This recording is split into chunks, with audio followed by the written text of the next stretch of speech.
En este vídeo voy a enseñaros cómo hacer que la parte trasera de un coche que era bastante horrible pase a ser algo completamente diferente y muy futurista.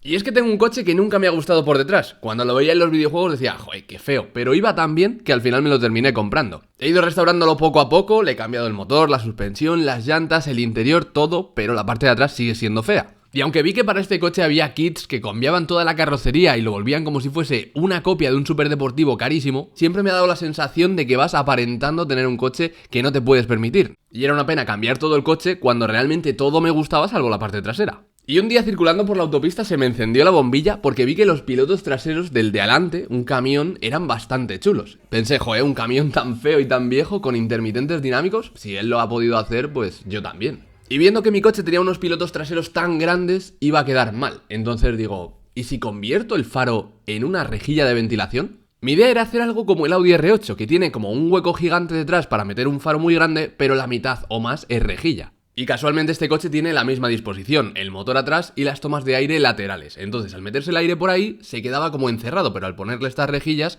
el motor va a refrigerar mucho mejor y quizás también sea algo más aerodinámico. Así que no solo iba a ser postureo, iba a ser algo útil. Y después de tener la idea más o menos formada en mi cabeza, se la conté a un amigo que es diseñador gráfico. O sea, esas cosas que ves en los anuncios así digitales súper guapas, las hace gente recreándolo por completo desde cero en un ordenador. Entonces, seguramente esto para él iba a ser fácil, porque no era hacer un anuncio entero, sino solo una pieza. Y creo que le resultó fácil porque a los 5 o 10 minutos ya tenía un boceto de lo que le había dicho y era espectacular. O sea, ahora solo faltaba hacerlo en 3D. Para esto lo que hice fue primero conseguir las luces traseras de un tamaño que fuese a quedar bien y que tuviesen todas las luces incorporadas en la misma barrita, es decir, la de posición, la de freno, intermitente y marcha atrás. Y no fue difícil encontrar unas como las que quería, pero sí fue difícil encontrar unas que funcionasen a 12 voltios. O sea, las primeras que compré no funcionaban y es porque iban a 24 voltios, porque los camiones tienen las luces a más voltaje que los coches. Lo que hice, eso sí, para no tener que cortar ningún cable del coche fue comprar los conectores originales de Toyota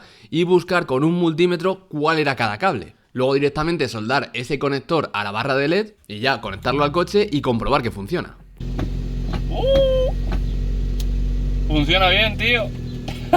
Viendo que todas las luces funcionaban, ahora lo que faltaba era diseñar el piloto trasero tipo rejilla, o sea, donde poner esa barrita. Y la dificultad no era el diseño, porque era bastante sencillo, sino hacer que encajase perfectamente sin modificar el coche. Para esto lo que hicimos en un principio fue utilizar una aplicación del móvil, porque no teníamos un escáner 3D, y con esto más o menos podías hacer el apaño. A base de hacer muchísimas fotos, escaneabas un objeto en 3D. El problema es que no era muy preciso, o sea, no iba a quedar al milímetro, entonces la solución era hacerlo muchas veces hasta que quedase bien. Pero para no imprimir un faro entero, que eso gasta un montón de plástico en la impresora, imprimíamos como el marco. Hacíamos una pieza, la probábamos en el coche, veíamos que no encajaba por alguna zona y luego íbamos al ordenador y modificábamos esa zona un poquito. Y así tras 3 o 4 intentos acabó encajando. La parte buena es que estas piezas son simétricas, es decir, si tú consigues hacer una, la otra la inviertes, le das la vuelta y ya tienes lo mismo. Entonces, una vez conseguimos encajar uno de los faros, ya podíamos encajar realmente los dos. Así que ya directamente imprimimos la pieza entera, no solo el marco. Metimos los LEDs en el faro, que al ser esta barrita en una pieza quedaba encajada ahí perfecta y sujeta por una hendidura en el borde. Pero claro, si alguna vez se fundía,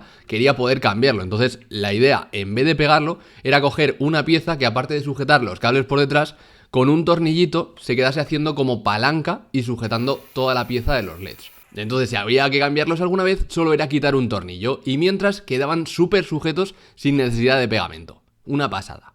Ahora, antes de ponerlos había que quitar el logo de Toyota porque ahí iba a apoyar parte del faro. También quité el logo de MR2, ahora veréis por qué, y es que no tenía hueco donde poner la matrícula. Al menos los pilotos traseros eran muy fácil de poner, ya que el diseño era el mismo, entonces quitabas los originales, desconectabas los cables, ponías los artesanales y volvías a conectar los cables. Un proceso que habíamos hecho tantas veces que ya podía desmontarlos en cosa de 2 minutos. El problema es que no tenía pinta de que fuesen a durar mucho, porque entre que eran negros, les daba el sol y el calor del motor, se estaban empezando como a derretir. Y encima les iba a poner justo debajo un escape nuevo que iba a darles incluso más calor. Y es que para dejar la parte trasera como quería, una de las cosas que tampoco me gustaban era que el escape era una toma, ahí como en el lateral, súper pequeña, apuntando hacia abajo. Entonces lo que quería era que saliesen 2 tomas bien gordas por el centro del paragolpes.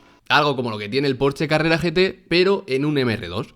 La cosa es que en este coche donde quería poner ese escape hay una barra de refuerzo, entonces tuve que quitarla y poner una doble barra de refuerzo que consistía en un tubo pasando por arriba y otro por abajo, así dejaba espacio en el centro para que los escapes saliesen. Y quedaba espectacular, el problema es que los escapes estaban muy juntos entre sí porque el hueco para la matrícula era para una del extranjero y es que este escape lo compré fuera. El problema es que las de aquí son más grandes y aunque hay otra más pequeñita, legalmente no puedes ponerla detrás, o sea, no puedes homologarlo.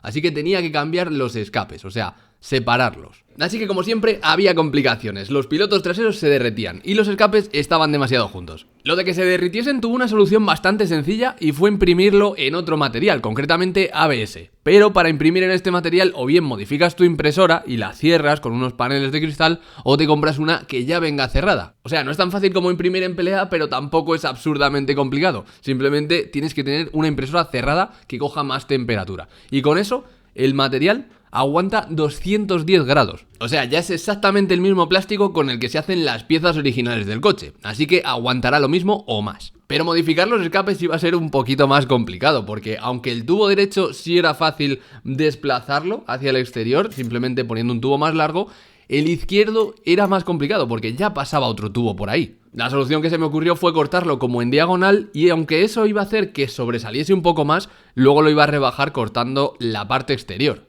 Al final fue toda una tarde de intentos porque no tenía un sitio donde meter el coche para soldar, así que lo que hacía era desmontar el escape, subirlo a casa, soldar un poquito, volver a probar y así muchas veces hasta que quedó bien. La cosa es que aunque ahora las dos salidas quedaban perfectas, o sea, eran totalmente simétricas y había hueco para la matrícula, se veía como todo lo del interior así un poco feo. Entonces quería hacerle una rejilla y que fuese a medida, no coger el taladro y hacer dos agujeros, sino que quedase perfecta. Claro, para esto hacerlo con el móvil ya había visto que no era lo más preciso, ni siquiera tampoco quedaba muy bien. Entonces lo que hice fue directamente comprar un escáner profesional. Sí, para una rejillita. En principio parece que no tiene mucho sentido gastarse 1000 euros en un escáner para hacer una rejilla que puedes recortar con unas tijeras, pero esto iba a quedar de otro nivel. Y además podía hacer piezas en el futuro para otros coches. Así que esta vez solo tenía que conectar el escáner a un ordenador que encima me tuvo que dejar un amigo porque el mío no tenía suficiente potencia, ya que los escáneres estos tiran bien de gráfica, o sea, una 4060 como mínimo vas a necesitar. Y luego encima para que escanee cosas brillantes como un coche es más difícil, entonces lo que tienes que hacer es que la superficie sea mate. Y para esto la mejor solución que vi fue coger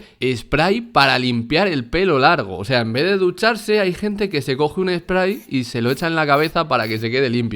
No me preguntéis de qué va eso, pero cuando tú lo echas en una superficie se queda mate. Y con esto se podía escanear que quedaba, vamos, al milímetro. O sea, lo cogía el escáner perfecto. Y sí, es caro de narices y necesitas un ordenador también muy potente. O sea, doblemente caro todo. Pero es que los faros parecían fáciles y la de veces que tuvimos que intentar escanearlos con el móvil nos hizo perder como 2 meses. Entonces no quería perder otros 2 para hacer la rejilla. En este caso ya con el escáner fue a la primera todo. O sea, escanear, diseñarlo en el ordenador con las medidas del escáner e imprimir un boceto para ver si habíamos fallado en algo, pero no, o sea, encajaba perfecto, o sea, como si fuese una pieza que has comprado.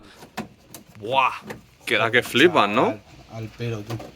Así que al final el escáner nos ahorró un montón de tiempo, lo pudimos hacer prácticamente a la primera. En este caso, los hexágonos ahora coincidían con los de los pilotos traseros, era la misma rejilla y quedaba perfecta, o sea, se sujetaba sola, incluso sin tornillos. Solo puse un par de piezas hexagonales, eso sí, donde atornillar la matrícula porque ahora sí que cabía y ya quedaba como si fuese un coche de serie. Aunque otro detalle que tuve que hacer porque los escapes así de grandes retumbaban un huevo, o sea, era como tener una tuba en tu oreja así, pues no podías estar más de 10 minutos conduciendo y te daba sensación de no le voy a pisar porque me van a oír en el barrio de al lado. Entonces lo que hice fue comprar unos difusores de sonido que iban dentro de los escapes, que realmente se llaman DB Killers. Si lo quieres comprar por internet o encontrarlo más fácil, pues son como unos tubitos llenos de agujeros como si fuesen un colador, que lo que hacen es difuminar las ondas para que no retumben tanto. Puede que pierdas un 1% de potencia o algo así, pero tu cabeza te lo va a agradecer y la gente de la calle también. Así que ahora el coche no solo se veía más bonito, refrigeraba mejor, tenía mejor aerodinámica, sino que también sonaba mejor. No era estruendoso, sino que era un sonido agradable y daba gusto pisarle ahora para escuchar un poquito más del motor. Y a mí la diferencia que hay con cómo estaba antes me parece brutal, porque con simplemente 4 cambios, o sea, pilotos traseros, escapes centrales, unas rejillas, cambia completamente. Además, si en algún momento quiero poner los pilotos traseros originales, son de un tamaño perfecto para meterlos en el maletero delantero, porque tiene un huequito ahí en el que incluso cabe una rueda de repuesto. Pero en realidad no voy a tener que cambiarlos, ahora aguantan todas las estaciones, tanto el frío como el calor, por estar hechos en ABS. Y aunque no es un Porsche Carrera GT, tampoco cuesta 2 millones de euros, y lo bueno es que no es directamente una copia, sino que tiene su propia personalidad. Sigue pareciendo un MR2, pero más moderno. Y a mí me encanta, entonces creo que esto demuestra que no hace falta muchas veces cambiar de coche a uno más moderno, sino simplemente modificar el que tienes hasta el punto en el que te guste. Y aunque este ya ha llegado a ese punto, ya me gusta bastante, voy a seguir haciéndole cosas porque creo que puede seguir mejorando. Y si no, pues es igualmente divertido intentarlo.